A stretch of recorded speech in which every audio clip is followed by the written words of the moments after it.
After a long, grueling day at the office, I finally pulled into the driveway of my mansion. I built this empire from the ground up, brick by brick, deal by deal. The sprawling house stood as a testament to my success, a symbol of everything I worked for. But as I stepped out of the car, a wave of exhaustion washed over me.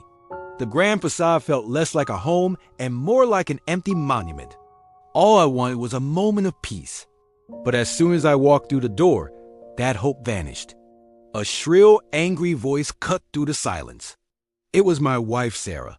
Her tone was sharp, laced with a cruelty I'd heard too often lately. I followed the sound, my heart sinking with each step. A cold dread filled my stomach. I knew who she was yelling at. I rounded the corner into the living room, and my blood ran cold. The scene before me was worse than I could have imagined. Sarah was screaming, her face contorted with rage, right in my mother's face. My mother, the gentle woman who had sacrificed everything for me, looked so small and frail, cowering before her. Before I could even speak, Sarah shoved my mother hard.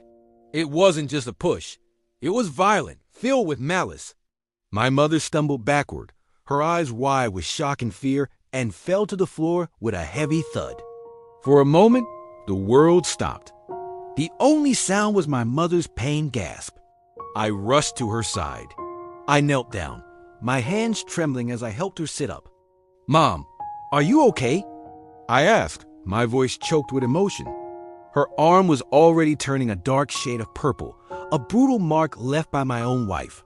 Fear was etched onto her face, but it was mixed with something else, an attempt to protect me even now.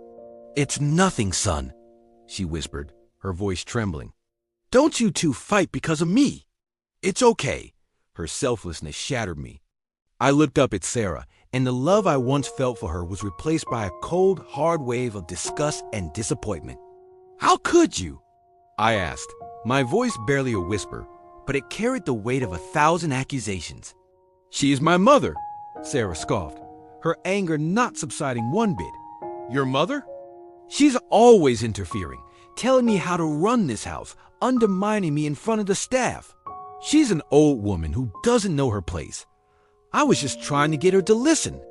Her excuses were pathetic, a desperate attempt to justify the unjustifiable. She showed no remorse, no shred of guilt. All I saw was a cruel, selfish person who had terrorized the woman I loved most in the world. I stood up, my decision made. "I've heard enough," I said, my voice now firm, resolute. I pulled out my phone and made a call. The rage in me was a quiet storm, but my actions would be thunder. Within minutes, 2 security guards entered the room. Sarah's defiant expression finally crumbled, replaced by a flicker of panic. "What are you doing?" she asked, her voice suddenly small. "Get out," I said, my voice devoid of any emotion. "Pack a bag. I want you out of this house. Now." Her face turned pale. "No, you can't do this. Where will I go? Think about everything we've built together. Please, don't do this," she pleaded, tears streaming down her face. But her tears meant nothing to me now. They were just another form of manipulation. "Our security team will escort you out," I stated calmly, turning my back on her for the last time. I walked back to my mother, ignoring Sarah's desperate cries as the guards led her away. I sat down on the floor next to my mother, gently taking her hand. The grand living room, usually a symbol of my power and wealth, now felt hollow. None of it mattered. None of it meant anything compared to the well-being of the woman beside me. "Mom," I started, my voice breaking, "I am so sorry. I should have seen this. I should have protected you. I failed you." She squeezed my hand, a weak but reassuring smile on her face. "You're here now," she whispered. "That's all that matters."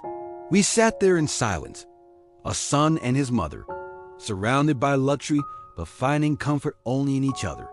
I had almost lost sight of what was truly important, but now my vision was crystal clear. True wealth isn't measured in dollars or square feet. It's measured in the love and respect we show to those who raised us. Thank you for watching. Remember to take care of the ones you love.